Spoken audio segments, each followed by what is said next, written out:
Hello again. Welcome back to Philosophy 6. I hope you like the new camera setup. I thought it'd be a little easier if I could read off my computer and do this rather than do this little number that you've been used to.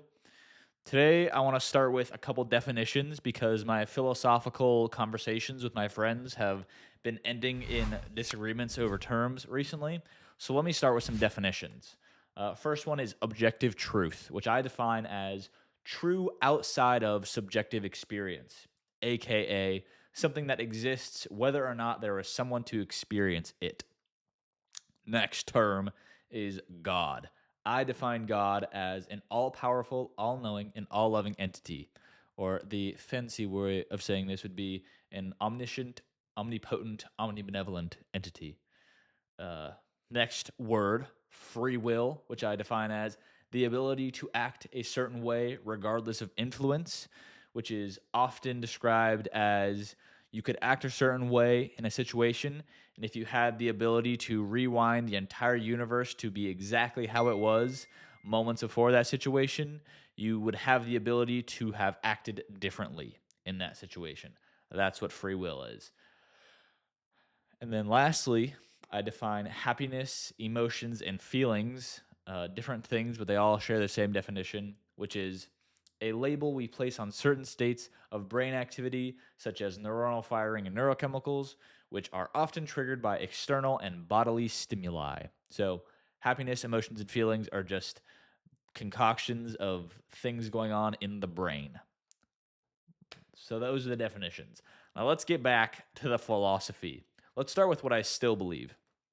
I'm still a lowercase a atheist in the sense that I do not believe there is sufficient evidence to support the claim that there is an existing, all loving, all knowing, all powerful God. I simply don't think there is any evidence to support that claim, or there's not enough evidence to meet the. There is not sufficient evidence to support that claim. I'll say that. However, absence of evidence is not evidence of absence because I do not believe we could know for sure or know objectively that God does not exist. So technically, I'd be more of an agnostic because I don't actively believe there isn't a God. So still a small a atheist. I don't believe there is a God, but I also accept that I can't prove that there's not a God. Next point. I still don't believe we have free will because of the molecules and motion idea, which is, in summary, if you knew the position and velocity of every molecule in the universe, you would know the position and velocity they would be in the very next instant, and so on and so forth. This includes the molecules in your brain and every cell in your body, meaning the future is 100% predictable in theory. Not that we practically have the ability to predict the future, but it is, in theory, 100% predictable, and therefore we can't act differently than the physics would facilitate or predict or necessitate. Um, Now, the common objection to this is what about quantum randomness? This is not predictable because it is random. By definition, if it is random, it does not save you because if it's random, you can't control it. You don't have freedom to disobey quantum randomness. You don't have the agency to control or act in a certain way that influences the quantum realm. And if you think you can, you're certifiably psychotic. Next, this is the meat of the video. This is actually what I want to talk about today. And that is my understanding of humans and why they act the way that they do. This is what has changed the most recently. I still believe in evolution, and I believe it is the most comprehensive explanation for why humans are and why humans act the way that they do. I believe it explains why we are so greedy. I believe it explains why religion is so popular. It explains why we feel empathy. It explains why we feel guilt. It explains why we feel fear and anxiety. And it explains why we value status, why we always are craving but never satisfied when we get the things we crave, etc., etc. I think nothing else explains humans and why they act the way that they do as good as evolution. Number one leading theory, I would think, most popular theory is that we act the way we do because, you know, higher powers at play want us to be a certain way, and Satan pulls us one way and God pulls us in another, and I think it's just evolution. I think that is why we act the way we act. It makes so much more sense to view the world and humans as evolutionary creatures than anything else. Period. Uh, I also think human psychology was also shaped and crafted by evolution as opposed to an intelligent creator. And this causes humans to think in ways which are useful for survival, which are often very illogical and biased, yet we never bring to mind how illogical and biased our thinking is.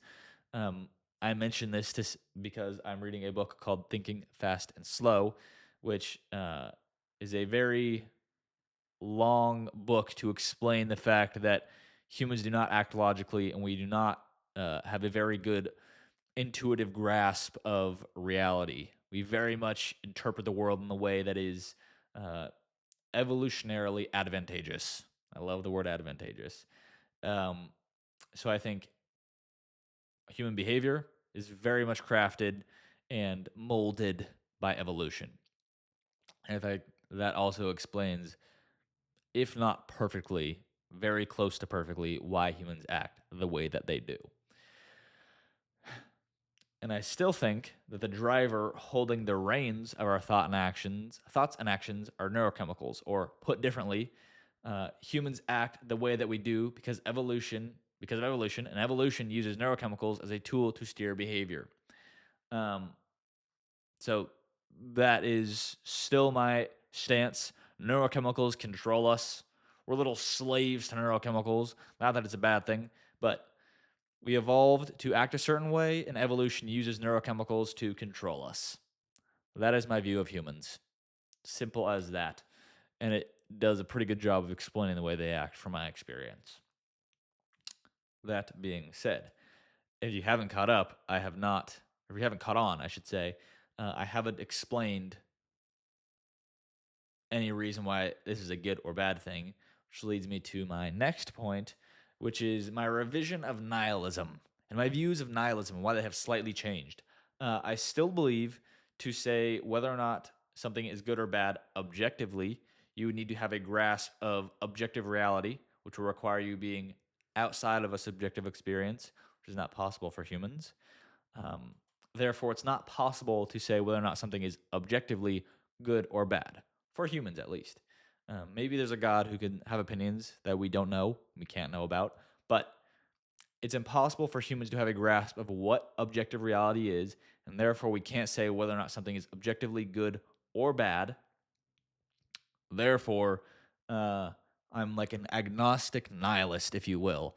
I'm not going to claim I can prove for certain that nothing matters, but I would assert that there's no evidence that anything does matter. That being said, this brings me to the new thing that I've been labeling myself as, which is an ethical emotivist. Ethical emotivism is similar to nihilism in that it doesn't claim to have an ability to prove whether or not something is objectively right or wrong. Instead, ethical emotivism believes that morals are just expressions of emotions. For example, when you see someone hitting a woman and you say, that is bad, you are simply saying, boo abuse, or I feel a strong aversion to that. It's a fancy way of speaking about subjective morality, but it suggests that our moral intuitions are based on emotions rather than logical thoughts.